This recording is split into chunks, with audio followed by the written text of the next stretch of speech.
अस्सलाम वालेकुम जी, मैं हूं विनीता डेविड। अपने पसंदीदा ड्रामे देखिए हमारे YouTube चैनल पर और हमें सब्सक्राइब करें TV1 पर। अगर आप चाहते हैं कि अपने फेवरेट ड्रामों के अलर्ट्स देख सकें तो फिर बजाइए घंटी यानी बेल का बटन।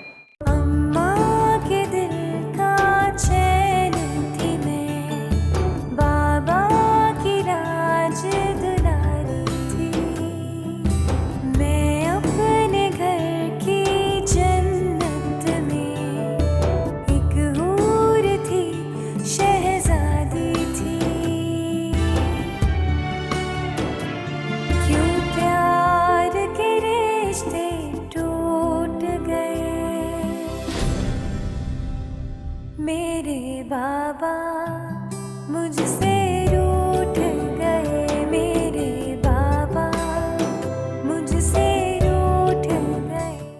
मेरी बच्ची एक बार फिर दुल्हन बनी लेकिन सुहागन नहीं बन सकी, सुहागन न बन सकी।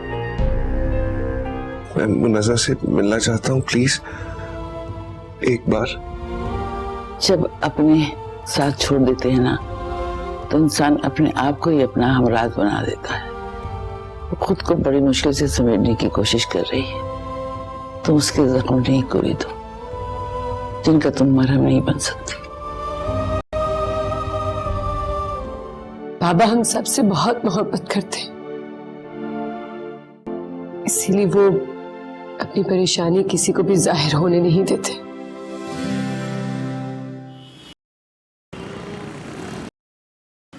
अभी डॉक्टर आएंगे तो सब ठीक हो जाएगा, ठीक है? चेकअप करा लेते हैं।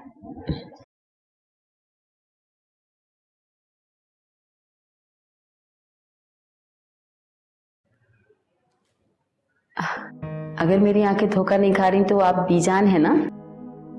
जी मैं बीजान, लेकिन मैंने आपको नहीं पहचाना। मैं बीजान फर्रुख मियाँ की चचा की साली की नंद हूँ। बहुत दूर का रिश्ता है हमारा। अस्सलाम वालेकुम। वालेकुम अस्सलाम। आपके शौहर का तो बड़ा नाम है माशाल्लाह। जितनी उन्होंने गरीबों की इमदाद की, जितने बड़े बड़े इदारे बनाए, वो तो अभी तक चल रहे हैं। शुक्र। ये प्यारी सी बच्ची कौन है आपके साथ? ये मेरी पोती मुनज़्ज़ा है। माशाल्लाह माशाल्लाह, जैसी सूरत है लग रहा है वैसी सीरत भी होगी। कहीं बात ठहराई आपने बच्ची की? अभी चलो अल्लाह नसीब अच्छे करे, अच्छे से घर में जाओ। पढ़ती हो बेटे? जी।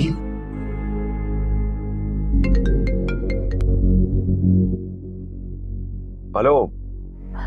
Thank you so much Faizan भाई, आप नहीं जानते मैं कितनी खुश हूँ।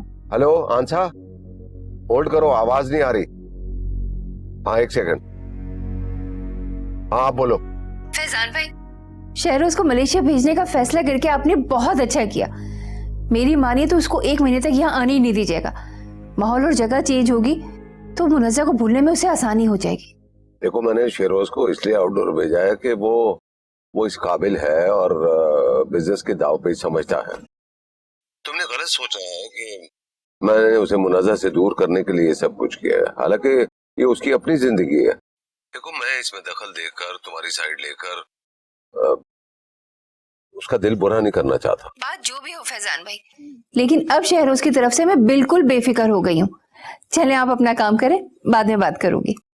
खुदा हाफिज। ठीक है, ओके।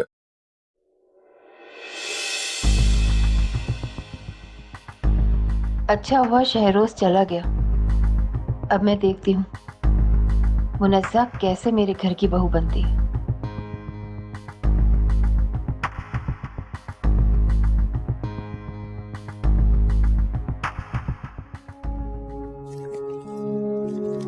सुनो, ये लेके जाओ और खामोशी से इसको धूनी दे के ले आओ। माया के बालों पे बांधना। ये ले। बीबी जी, बड़ा अफसोस होता है मुझे आपकी हालत पे। एक पोते के लिए कितनी मेहनत करनी पड़ रही है आपको। ये रोज रोज पीर फकीरों के पीछे भागकर बहू बेगम के लिए तावीज लाने का कोई फायदा भी है? बांधना तो उन्हें वैसे भी नहीं है। लेकिन फिर भी आपका दिल रखने के लिए रख लेती हूँ। तुझे बड़ी अंदर की बातें मालूम। झूठ बोलूं तो जबान जल जाए मेरी। मैंने खुद सफाई के दौरान घर के पिछले हिस्से में ढेर सारे तावीज देखे हैं। ये सब कुछ तू मुझे अब बता रही है, पहले नहीं बता सकती थी? क्या करूं बीबी जी, मुलाजमा हूँ।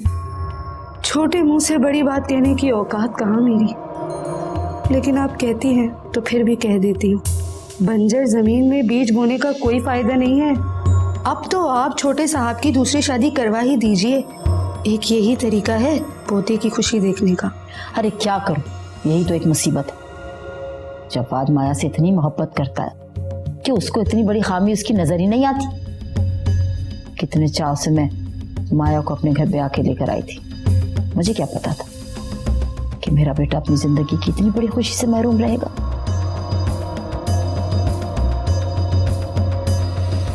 जा जाके तू अपना काम कर, सर में दर्द कर दिया मेरे। चाय भी लेकर आना मेरे लिए, जा। बहुत बोलती है तू।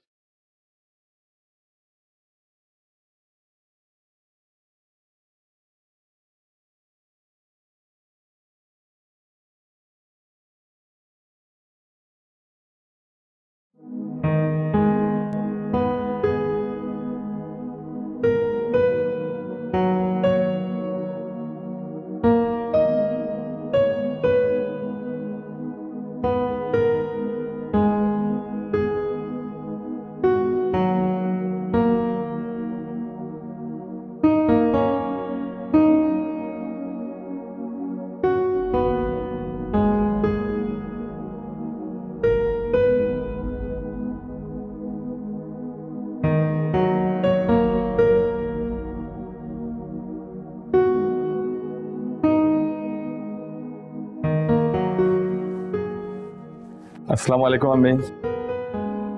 वालेकुम अस्सलाम। क्या बात है, आपका मूड कुछ ऑफ लग रहा है? नहीं, ठीक हूँ। नाश्ता मंगवाऊं तुम्हारे लिए? तुम्हारी बेगम साहबा तो उठी नहीं होंगी, 1 बजे से पहले उनका सवेरा नहीं होता। खैरियत, सुबह सुबह माया पर नाराज हो रही हैं? उसने कुछ कहा है आपको? अगर कहा है तो मुझे बताएं, मैं अभी उससे बात करता हूँ। माफ कर दो, ये तुम्हारी दी हुई ढील का नतीजा है। सुबह बिना नाश्ते के दफ्तर चले जाते हो, रात को आते हो तो महारानी खाना खा के बैठ चुकी होती। उसको तो अपने अलावा कुछ नजर ही नहीं आता, और तुम्हें उसके अलावा। एक बात बताओ जवाद, तुम दोनों तो अपनी जिंदगी हंसी खुशी गुजार रहे हो, मुझे किस जुर्म की सजा मिल रही है? मैं बता रही हूं तुम्हें साफ साफ, तुम्हारी औलाद की खुशी देखे बगैर मैं इस दुनिया से जाने नहीं वाली, बस। अल्लाह न करे अम्मी, आप क्यों हर वक्त अपने आप को कोसती रहती है? मेरे और माया के नसीब में अगर औलाद की खुशी नहीं है तो इसमें मैं क्या कर सकता हूँ? मैं किसी को इल्जाम नहीं दे रही हूं, पर मुझे भी इतना ही हक है जिस तरह दूसरी दादियों को होता है पोते की खुशी देखने का। हो सकता है तुम्हारे नसीब में अल्लाह ताला ने दूसरी बीवी से औलाद लिखी हो। फिर वही जिद, मुझे नहीं करनी दूसरी शादी, और जहां तक बच्चे का सवाल है मैं इंतजार कर सकता हूं। अम्मी, आप जब चाहती हैं, जब कहती हैं, माया बेचारी आपके साथ हर जगह चली जाती है इलाज के लिए। अगर सब कुछ नॉर्मल होने के बावजूद हमारी औलाद नहीं हो रही तो उसमें खुदा की कोई मसलियत होगी। 8 साल का अरसा बहुत होता है इंतजार के लिए और मसलियत पे तकिया करने के लिए। अब तो किसी मौजज़े का इंतजार किया जाए। मैं चलता हूं, मुझे ऑफिस की देर हो रही है। और माया को प्लीज सोने दीजिएगा, रात भर उसके सर में दर्द था। उन महारानी की नींद में मैंने कभी खलल नहीं डाला। कल वो तो गायनी का टाइम था 11 बजे का, इसलिए सुबह उठा दिया था। अल्लाह हाफिज। अल्लाह हाफिज।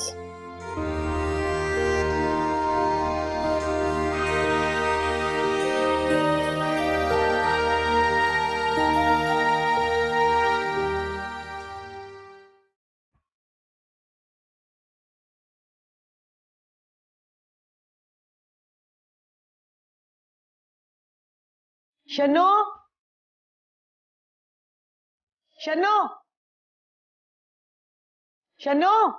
जी जी, क्या हुआ बहू बेगम? कितनी दफा कहा है तुमसे, जवाद के जाते ही मेरे कमरे का दरवाजा बंद कर दिया कर। हर रोज के इस शोर से मेरी नींद खराब होती है। माफ कीजिएगा बहू बेगम, दरअसल मैं आपके लिए तावीज़ पे धोनी लगा रही थी। बीबी जी ने तो हद ही कर दी है, पता नहीं कहाँ कहाँ से तावीज़ लाके आपको पहनाती रहती है। ये क्या कह रही हो तुम? झूठ बोलूं तो जबान जल जाए मेरी। सास कभी माँ नहीं बन सकती। आज ही साहब जी से कह रही थी कि आपसे बच्चे की उम्मीद छोड़ के दूसरी शादी कर लें। तुम वहां खड़ी होकर बातें सुनती हो उनकी? आप ही ने तो कहा था बहू बेगम कि घर की हर खबर पे कान रखूं। अच्छा ठीक है। अब वैसे एक बात कहूं बहू बेगम, साहब जी आपसे बहुत प्यार करते हैं। ऐसे वफादार शौहर बड़ी किस्मत वालों को मिलते हैं। और आप भी तो साहब जी से कितना प्यार करती हैं। मेरी तो दुआ है कि अल्लाह ताला जल्द आपकी गोद हरी कर दे। बस ठीक है, अब जाओ यहाँ से, मुझे नींद आ रही है। जी।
उठ गई बेगम? सुबह हो गई आपकी? नाश्ता करी हूँ, तुमने किया? भाई मुझे तो नाश्ता किए हुए 4 घंटे हो गए, बल्कि अब तो लंच का टाइम है। अच्छा ये बताओ, अम्मी से तुम्हारी कोई बात तो नहीं? उनका कोई एक शिकवा हो तो बताऊं, लेकिन अब मुझे उनकी कोई बात बुरी नहीं लगती। उनकी ख्वाहिश फितरी है। इतने सालों में मैं उन्हें इस घर का वारिस भी तो नहीं दे पाई। माया, क्या कभी इतने सालों में मैंने तुमसे कोई शिकायत की? मुझे तुम्हारी मोहब्बत पर कोई शक नहीं है जवाद,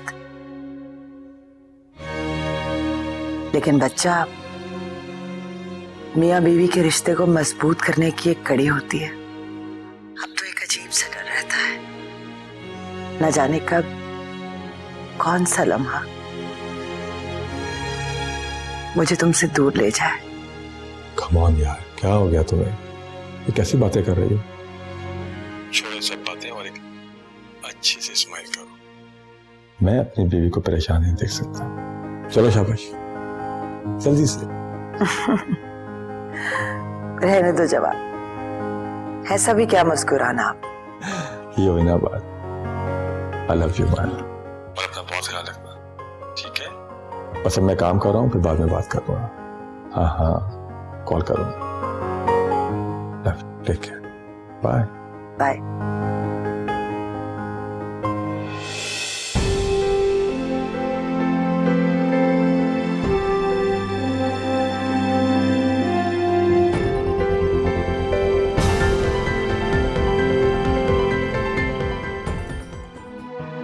हाथ क्यों रुक लिया? खाना खाओ ना बेटा। वो भूख नहीं है मुझे। आइंदा खाना जो है ना करीम बाबा से बनवाया करें, किसी को जहमत करने की जरूरत नहीं है।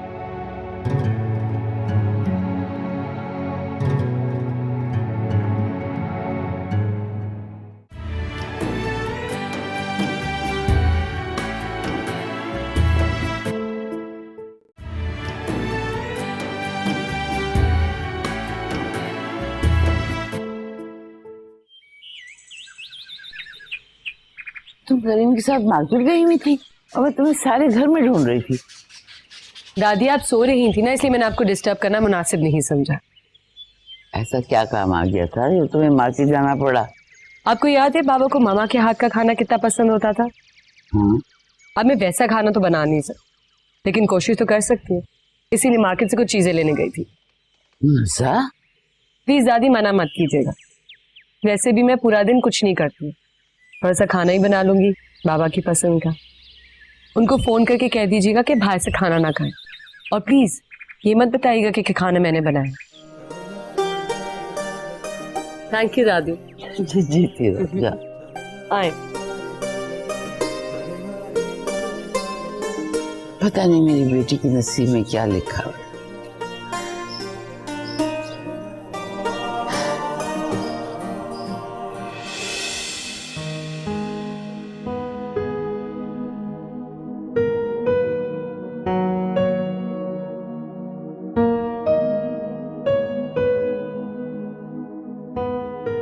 अम्मी सब कहाँ हैं? क्या आपने सारे मुलाजमों को छुट्टी देकर भेज दिया है? कोई नजर ही नहीं आ रहा। कहाँ है सब? नहीं भाई, छुट्टी पे क्यों भेजा? शन्नों के साथ सब दरगाह शरीफ गए हैं गरीबों मिस्किनों को खाना खिलाने। ओहो अम्मी, आपकी इस दरिया दिली से कुछ भी नहीं होने वाला। आपने देखा है भाई और भाभी कितने खुश हैं। जब उन्हें किसी बात की फिक्र नहीं है तो फिर आप किस चीज की टेंशन ले रही हैं? खुशी, मेरे बेटे को भी जिंदगी की असली खुशी नसीब ही कहाँ हुई है। जब अपनी तख्लीक का शाहकार देखेगा ना, फिर उसे पता चलेगा असली खुशी क्या होती। एक तो मेरा बेटा, मैं कैसे फिक्र ना करूं? 3-4 बेटे होते तो चलो एक नहीं तो दूसरे के पोते की खुशी देख लेती। वैसे आपके दिमाग में चल क्या रहा है? इस दफा अगर माया की रिपोर्ट पॉजिटिव नहीं आई ना तो मैं बिल्कुल इंतजार नहीं करूंगी। और मैं भी देखती हूँ इस दफा जवाद दूसरी शादी को मना कैसे करता है। वैसे भी एक मर्द को 4 शादियां करने का पूरा हक है। और भाभी? वो मेरे घर की पहली बहू है और वैसे भी मेरी मरहुमा बहन की आखिरी निशानी है। उसकी जगह कोई नहीं ले सकता, उसकी जगह वैसे ही काम रहेगी। और रही आने वाली की बात, तो उसको जव्वाद की सारी हकीकतों को अपनाना पड़ेगा। ऐसी लड़की मिलेगी कहाँ? लड़की है मेरी नजर, बिल्कुल वैसी जैसी मैं चाहती हूँ। माया की रिपोर्ट अगर पॉजिटिव नहीं आई ना तो फिर फैसला होगा कि क्या करना है।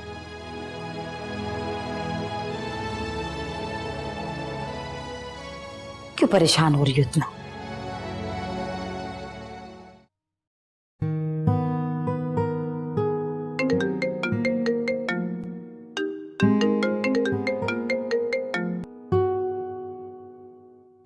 जी बीबी जान, मैं ऑफिस में हूँ।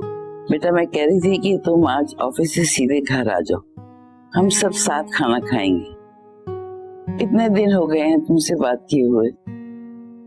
तुम तो बाहर खाना खा लेते हो और फिर सीधे अपने कमरे में चले जाते हो। इससे मैं तन्हाई में मेरा दम घुटने लगा है। बूढ़ी हो गई हो ना, इसलिए अकेलापन ज्यादा महसूस करने लगी हूँ। I'm sorry बीबी जान, मैं काम में इतना मसरूफ था कि इस बारे में भूल ही गया। आप फिक्र न करें, मैं ऑफिस से सीधा घर ही आ रहा हूँ और तलत को कहता हूँ कि आज का डिनर कैंसिल कर दे। जीते रहो बच्चे, खुदा हाफिज। बात करेंगे थी। हाँ, I love you. Love you.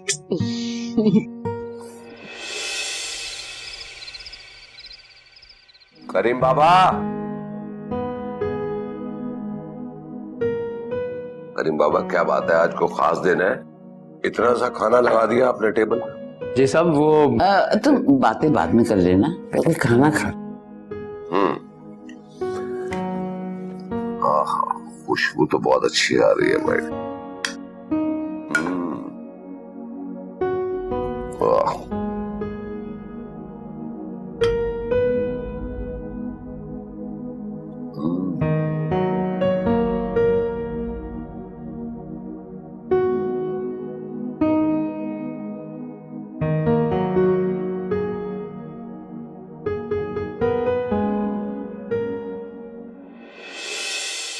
Faizan अब आ भी जाओ, खाना ठंडा हो रहा है। आ रहा हूँ। अरे भाई लो, आ गया भाई। अरे तुम इतने प्यार से बुलाओ तो हम कैसे नहीं आएंगे।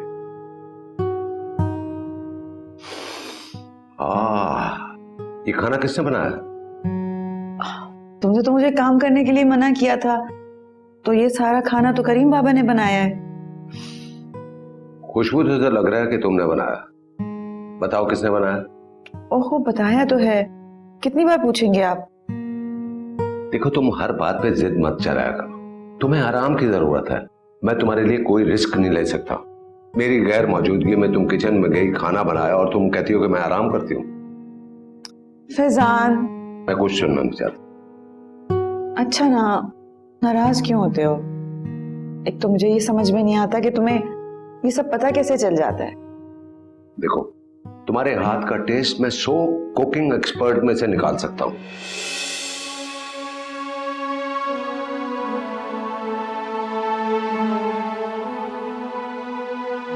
हाथ क्यों रुक गया? खाना खाओ ना बेटा।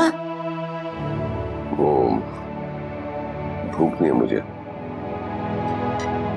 आइंदा खाना जो है ना करीम बाबा से बनवाया करें। किसी को जहमत करने की जरूरत नहीं है।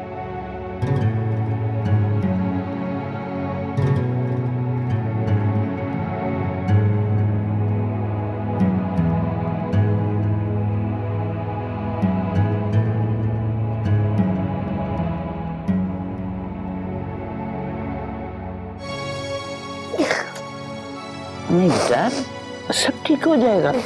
बस मेरा बच्चा रोती नहीं है। आपने कह रही ना, सब ठीक हो जाएगा। नहीं, ठीक हो जाएगा बेटा, रोती नहीं। क्यों रो रही हो इतना चंदा? जिसके लिए तुम ये आंसू बहा रही हो, उसके नजदीक इन आंसू का कोई मोल नहीं। जिस बात का दुख नहीं है कि पापा मुझसे नाराज है, मुझे तो इस बात का दुख है कि खाली पेट सो गए। खाली पेट तो उनको नींद भी नहीं आती दादी। उसके लिए भूखा सो जाना ही अच्छा है। कैसी बातें कर रही हैं आप?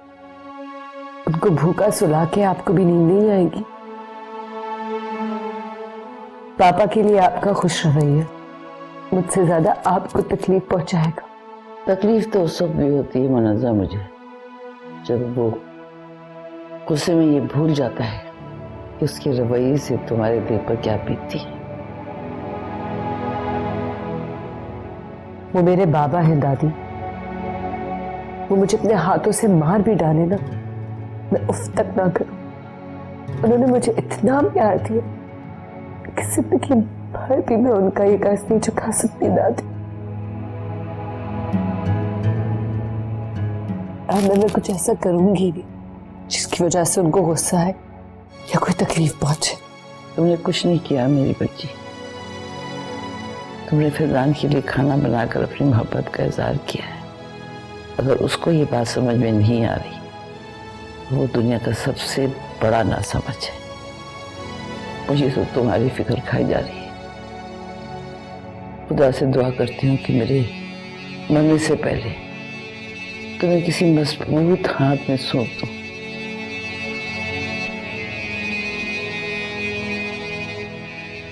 दुनिया में कोई तो होगा जो तुम्हारा गम बांट सके।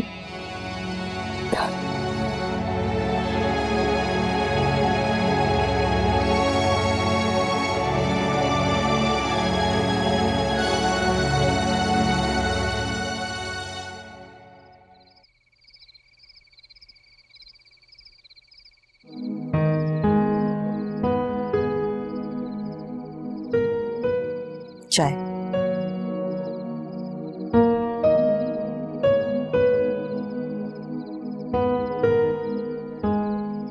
क्या बात है, जब से आए हो परेशान लग रहे हो? क्या बात करनी है तुम्हें मुझसे? माया, अम्मी ने तुमसे टेस्ट के लिए कहा था, तुम्हें इनकार क्यों किया? तुम्हें पता है मुझ पे कितना नाराज हो रही थी। माया, मैं जानता हूं कि तुमने बहुत टेस्ट करा, उनकी खातिर एक और से प्लीज। देखो, डॉक्टर सोफिया आई हुई है जर्मनी से और अम्मी को उन पे बहुत भरोसा है। हो सकता है कोई मौजा हो जाए। प्लीज उनका दिल रख लो, प्लीज। और कितने टेस्ट करवाऊं? क्या करूं मैं? सब कुछ तुम्हारे सामने है। हम दोनों ही नॉर्मल होने के बावजूद अब तक औलाद की खुशी से महरूम। डॉक्टर मुमताज कुछ नहीं कर सकी तो डॉक्टर सोफिया क्या कर लेंगी?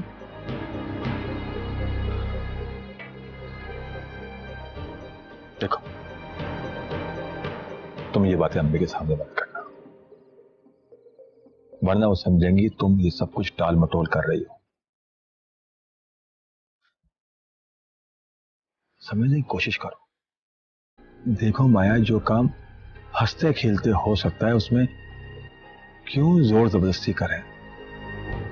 ये माँ और बेटा तो मेरी जान के पीछे ही पड़ गए हैं।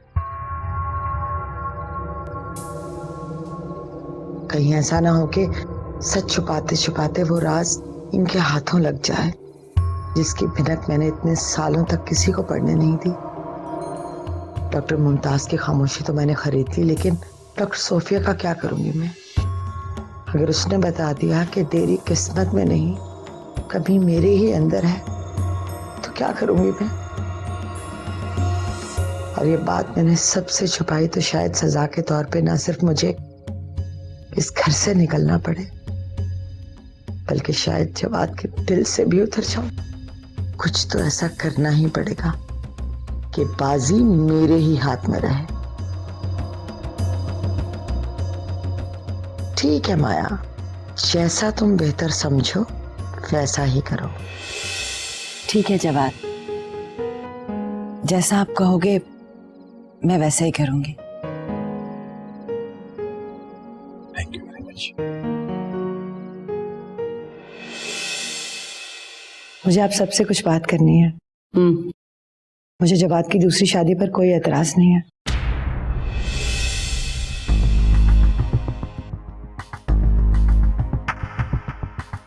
इस घर की खुशी के लिए मुझे जवाद की दूसरी बीवी भी मंजूर है। माया,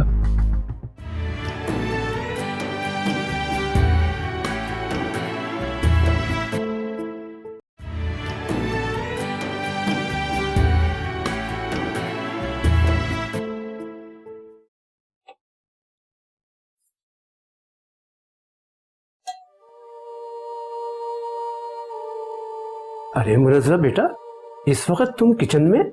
मैं तो डर ही गया था कि पता नहीं कोई चोर तो नहीं घुस आया। नहीं करीम बाबा, आप ये जाके बाबा को पिला दीजिएगा। आपको पता है वो कितने जिद्दी, खाए पिए बगैर सो जाएंगे। बेटा, कौन कहता है कि आप साहब जी की बेटी नहीं है? साहब जी के सारे गुण तो हैं आप में।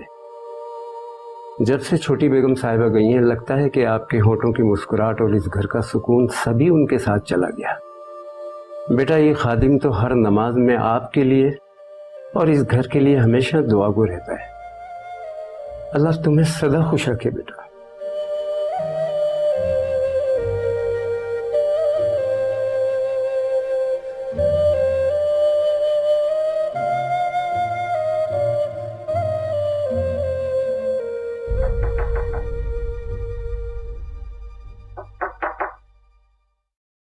यस, ये लीजिए साहब जी, दूध पी लीजिए। इसे पीकर आप सुकून से सो जाएंगे। करीम बाबा, आई एम सॉरी, आज मुझे अपने गुस्से पर कंट्रोल नहीं रहा।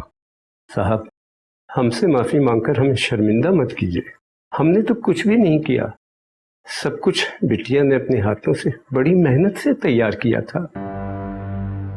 आपकी पसंद का खाना बनाते वक्त वो कितनी खुश थी, बिल्कुल उसी तरह जिस तरह छोटी बेगम साहिबा हुआ करती थी। अगर आप थोड़ा सा खा लेते तो उनका मान रह जाता। करीम बाप, रात बहुत हो गई है, आप जाकर सो जाओ। साहब, आप मुनिज़ा बिटिया के साथ ठीक नहीं कर रहे, बिल्कुल भी ठीक नहीं कर रहे।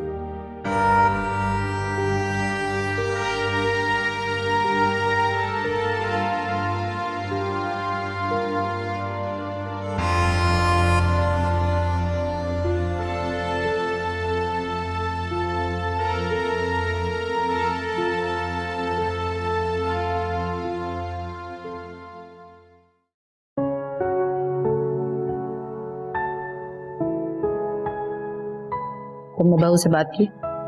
जी, कल आप अपॉइंटमेंट ले लें डॉक्टर से, वापस आ जाइए, ये देना। चलो अच्छा हुआ मान गई हो। मेरे ख्याल से अम्मी उसने कभी आपकी किसी बात को नहीं टाला। मैं तुमसे शिकायत नहीं कर रही हूँ जवाद, मैं तुम दोनों की खुशी की खातिर सब कुछ कर रही हूँ, वरना मुझे क्या पड़ी है पीरों फकीरों और दरगाहों पे जाने की। एक बात और तुम मेरी सुन लो, इस दफा अगर टेस्ट पॉजिटिव नहीं आए तो मैं तुम्हारी एक नहीं सुनूंगी, समझ आई? क्या मतलब अम्मी, आप भाई की दूसरी शादी के बारे में सोच रही हैं? हाँ तो सिर्फ सोच ही नहीं रही, करूंगी भी।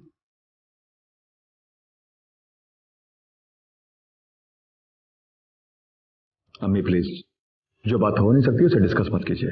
क्यों क्यों डिस्कस ना करूं? और कौन रोकेगा मुझे? तुम। अस्सलाम वालेकुम खाला अम्मी।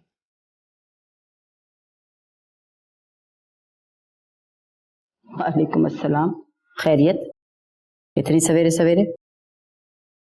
मुझे आप सबसे कुछ बात करनी है।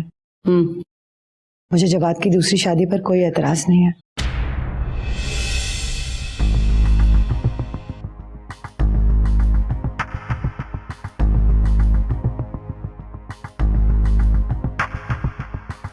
इस घर की खुशी के लिए मुझे जवाद की दूसरी बीवी भी मंजूर है।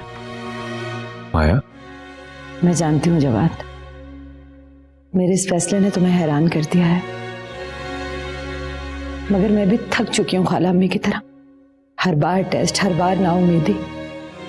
इस घर की खुशी के लिए क्या पता मेरी ये कुर्बानी रंग ले आए। शाबाश शाबाश माया, जीती रहो अल्लाह तुम्हारी उम्र दराज करे। देखा, कौन कहता है बहुएं सिर्फ बहुएं होती है?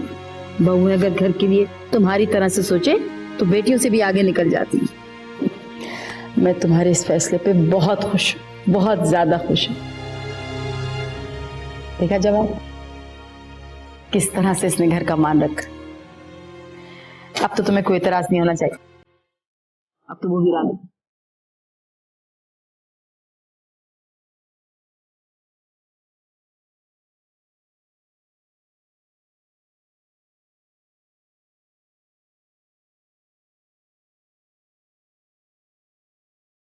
करीम बाबा, मेरी फाइल भूल गया हूं मैं।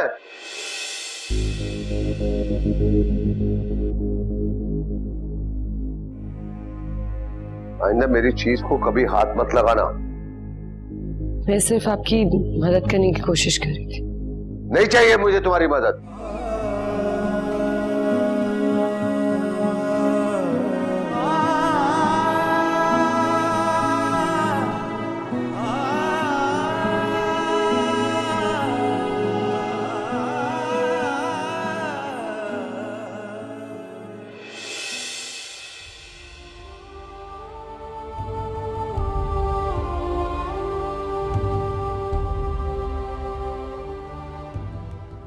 ये डाइनिंग टेबल पे क्या ऑल बोल रही थी तुम?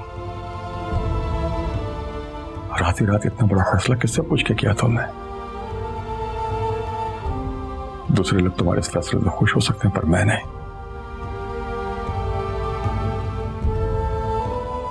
मेरी जान चल रही हो तुम मुस्कुरा रही हो। माया, तुम दूसरी शादी का मतलब समझती हो? तुम्हारी सौतन, क्या तुम अपनी मोहब्बत में उसकी शराकत बर्दाश्त कर सकोगी? हाँ, क्योंकि मुझे यकीन है कि उसके आने से मेरी तुमसे मोहब्बत कम नहीं होगी। तुम्हें तो खुश होना चाहिए कि मैं तुम्हारी दूसरी शादी पर उदास नहीं हूं, बल्कि मैं खुद तुम्हारी दूसरी बीवी को इस घर की चौखट से तुम्हारे रूम तक लेकर आऊंगी। इससे ज्यादा तुमसे मेरी मोहब्बत का सबूत और क्या होगा जवाद?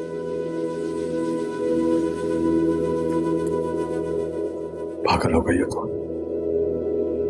अगर मुझे शादी करनी होती तो बहुत पहले कर लेता, और तुम्हें कोई जरूरत नहीं अपनी मोहब्बत साबित करने के लिए इतनी बड़ी कुर्बानी देने की। माया, मुझे ऐसी औलाद नहीं चाहिए जिसके लिए मुझे तुम्हारी कुर्बानी देनी पड़े। तुम्हें ना सही, खाला अम्मी को तो इस घर का वारिस चाहिए ना। इससे पहले कि खाला अम्मी का जब्त और तुम्हारा सब्र टूटे, तुम्हें दूसरी शादी कर लेनी चाहिए। और जब कोई तुमसे पूछता है कि आप खुशखबरी कब सुना रहे हैं, तो यकीन करो मेरा दिल डूब गया।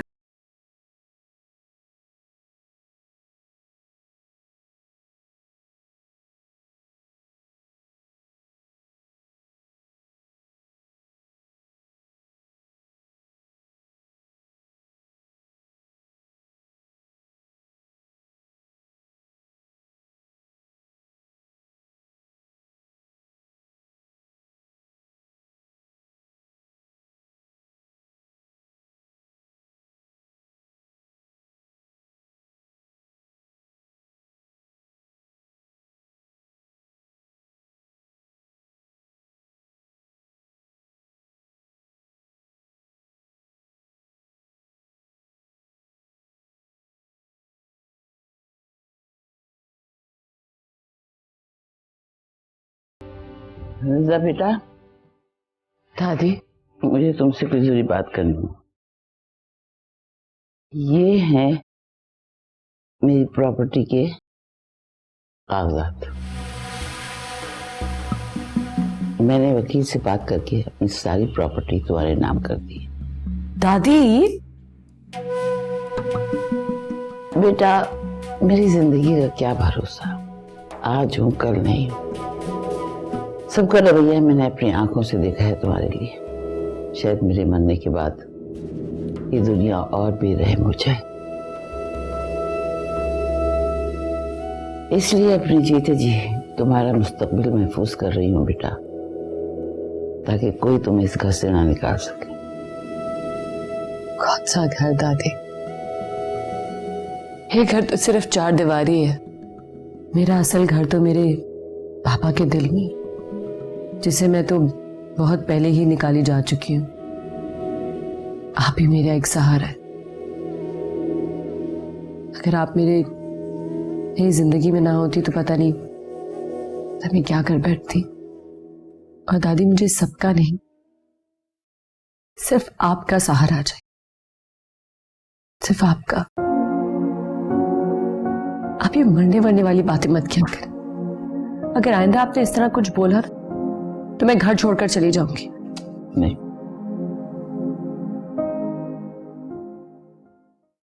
बीजान, कोई खातून आपसे मिलने आई है, मैंने हॉल में बिठा दिया है उन्हें। अच्छा क्या, आ रही हूं मैं, उनसे कह दो। असल में मैं अपने बेटे के लिए आपकी पोती का हाथ मांगने आई हूँ। यकीन जानिए, जब से मैंने मुनज़्ज़ा को देखा मेरा दिल ही नहीं ठहर रहा था। मेरा दिल चाह रहा था फौरन आपसे मिल लूं, बस इसीलिए बिना बताए चली आई। लेकिन तुमने तो बताया था कि तुम्हारे 2 बच्चे हैं। मैं पोते की खुशी से अभी तक महरूम हूँ, बस इसीलिए आपकी मुनज़्ज़ा का हाथ मांगने आई, रिश्ता लेकर आई थी अपने बेटे के लिए।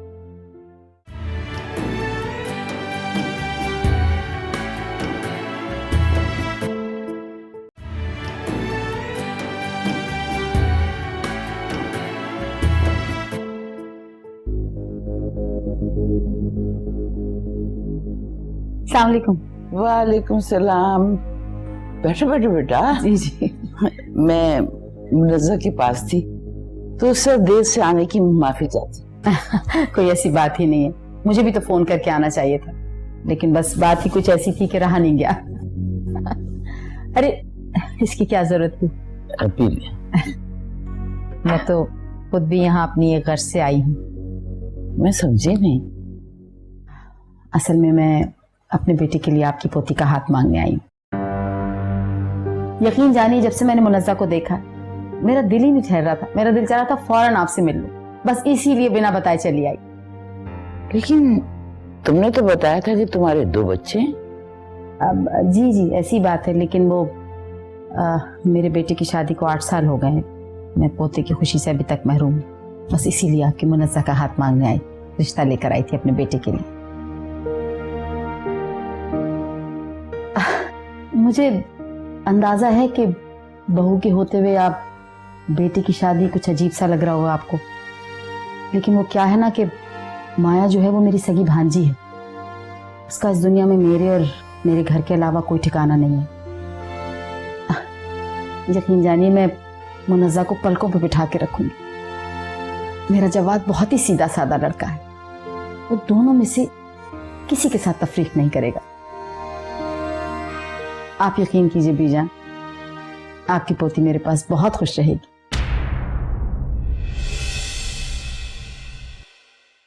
किस बात का बदला ले रही हो तुम मुनज़्ज़ा से अंसा? तुम उसके साथ जितना भी बुरा कर लो, मगर ये दादी जब तक जिंदा है ना, मुनज़्ज़ा के साथ कुछ बुरा होने नहीं देगी। मैंने फैसला कर लिया है कि मैं यहाँ से दुबई शिफ्ट हो जाऊँ। आप मुनज़्ज़ा को छोड़कर मेरे साथ रह नहीं सकती और मैं मुनज़्ज़ा के होते हुए यहाँ नहीं रह सकता। मुझे आपसे कुछ कह रहा था। तो कहो ना बेटा, जान कहो। आप उनको बुला लें, मैं शादी के लिए तैयार हूँ।